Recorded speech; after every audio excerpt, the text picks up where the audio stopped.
Hey, I'm Amit, Operations Manager at FleetSpark.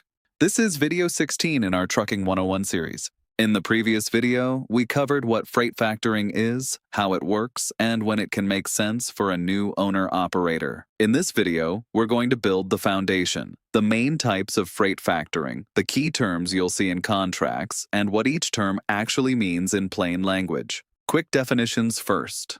A freight invoice is the bill you send after you deliver a load. Until it gets paid, that invoice is part of your accounts receivable, which is money your business is owed. Factoring is a financial service where a factoring company gives you faster access to that money by advancing funds against those unpaid invoices. When you factor, you sign a factoring agreement. That agreement is a binding contract that sets the rules for how invoices are handled, how payments move, what fees apply, and what happens if the invoice isn't paid on time or becomes a dispute. One number you'll hear a lot is the advance rate. The advance rate is the percentage of your invoice you receive upfront when you submit it, before the broker pays. Another key term is the factoring rate. That's the advertised percentage the factoring company charges, like 2% or 3%. It's the headline price, but it's not always the total cost once contract fees and conditions are applied. Most programs also use a reserve. A reserve is a portion of the invoice the factor holds back, often 5 to 20%, until the broker pays.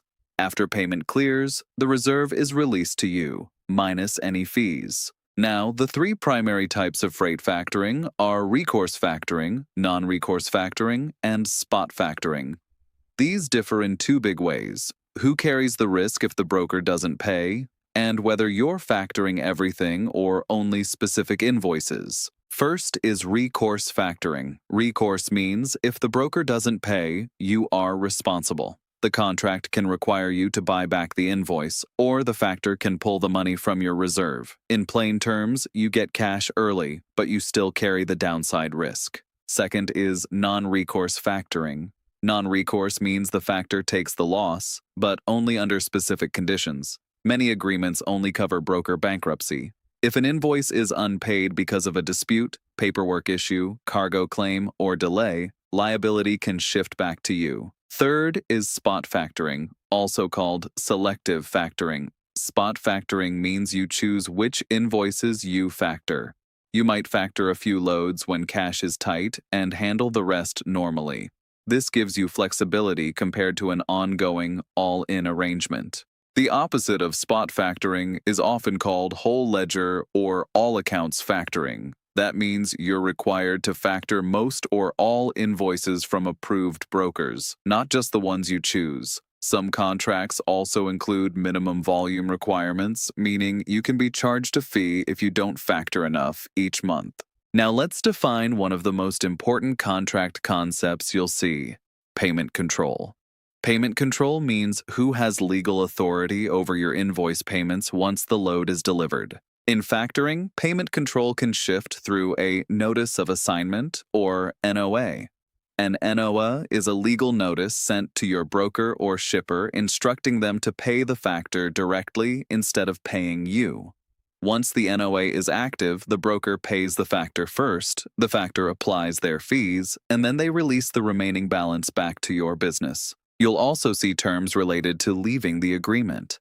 Exit conditions are the rules for cancellation, like how much written notice you must give and whether there's a narrow termination window each year. Many contracts require 60 to 120 days notice. Missing the window can trigger early termination penalties. Another contract term you'll hear is UCC1. A UCC1 financing statement is a public filing that can give the factor a legal claim connected to your accounts receivable. In normal situations, it's released when obligations are satisfied, but it matters because it can affect switching providers or getting financing if it isn't terminated properly. Finally, total cost. Total cost means what factoring actually costs after you include the base rate plus any administrative fees and conditions in the contract. The advertised factoring rate is a starting price, not the whole picture. So the foundation is this: understand your type, recourse, non-recourse, or spot. Understand whether it's spot or whole ledger. And know the key contract terms: advance rate, factoring rate, reserve NOA for payment control, exit conditions, UCC1 filings, and total cost. In the next video, we'll use these definitions to decode the fine print, where contract traps can increase your risk or cost beyond what you expect. At FleetSpark, we're a back office and capital partner for owner-operators and small fleets. We help you get fundable, stay compliant, and stay profitable by keeping your bookkeeping clean and monitoring your cash flow and cost structure. And when you're looking at factoring or any financing decision, we help you understand what you're signing. If you're ready to move forward, contact us at FleetSpark. Thank you for watching, and I'll see you in the next video.